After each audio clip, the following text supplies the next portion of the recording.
વાવાઝોડા શક્તિને લઈને પરેશ ગોસ્વામીએ મોટી આગાહી કરી છે। વાવાઝોડા શક્તિના ખતરાથી રાહત તેવી આગાહી પરેશ ગોસ્વામીએ કરી। અરબ સાગરમાં સક્રિય થયેલી સિસ્ટમ વધુ મજબૂત થશે।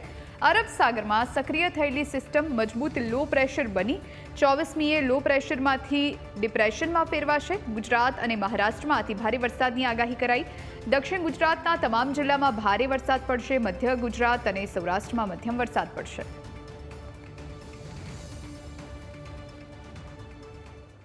છેલ્લા 5-7 દિવસથી અરબ સાગરની અંદર એક સિસ્ટમ બની હતી। આ સિસ્ટમ છે સૌ પ્રથમ સાયક્લોનિક સર્ક્યુલેશન બની, ત્યારબાદ 21 મે 2025 રોજ લો પ્રેશર બની। આજે થોડીક વધારે મજબૂત થઈને એ મજબૂત લો પ્રેશર બની ચૂક્યું છે। જો કે આ સિસ્ટમ છે દરિયાકાંઠાથી ખૂબ નજીક હતી, એટલે એની મૂવમેન્ટ છે એ પણ ખૂબ ધીમી હતી। પણ એક આપણે ડર હતો કે આ સિસ્ટમ છે જો ઉત્તર પશ્ચિમ દિશામાં મૂવમેન્ટ કરે, થોડી પણ આ પશ્ચિમ દિશામાં મૂવમેન્ટ કરે તો એમાં સાયક્લોન બનવાની સંભાવનાઓ હતી। કેમ કે અરબ સાગરની અંદર બીજા પરિબળો છે એ સાયક્લોન બનવા માટે અનુકૂળ હતા, એટલે એક સાયક્લોન બનવાનો ડર હતો।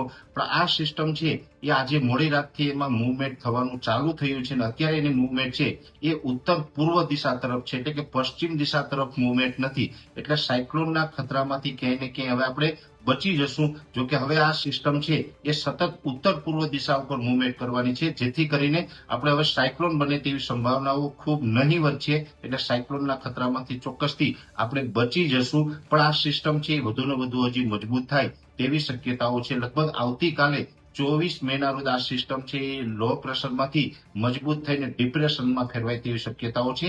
એટલે ગુજરાત અને મહારાષ્ટ્ર બંને રાજ્યોની અંદર મુશળધાર વરસાદોની શક્યતાઓ છે અને આપણા ગુજરાતના દક્ષિણ ગુજરાતના તમામ જિલ્લાઓ છે એની અંદર પણ સામાન્ય કરતા વધારે વરસાદ અને અમુક સેક્ટરોની અંદર ભારેથી અતિ ભારે વરસાદ પણ નોંધાય તેવી શક્યતાઓ છે। એ સાથે સૌરાષ્ટ્રના દરિયાઈ કાંઠાના જિલ્લા અને મધ્ય ગુજરાતના જે ખંભાત લાગુ આસપાસ તમામ વિસ્તારો છે, જેમાં આણંદ, નડિયાદ, ખેડા જેવા વિસ્તારમાં પણ હળવાથી મધ્યમ વરસાદો છે એ પડી શકે છે। અને ખાસ કરીને સૌરાષ્ટ્રના બોટાદ, ભાવનગર, અમરેલી, ગીર સોમનાથ, જુનાગઢ અને રાજકોટ જેવા વિસ્તારોની અંદર વરસાદની શક્યતાઓ છે।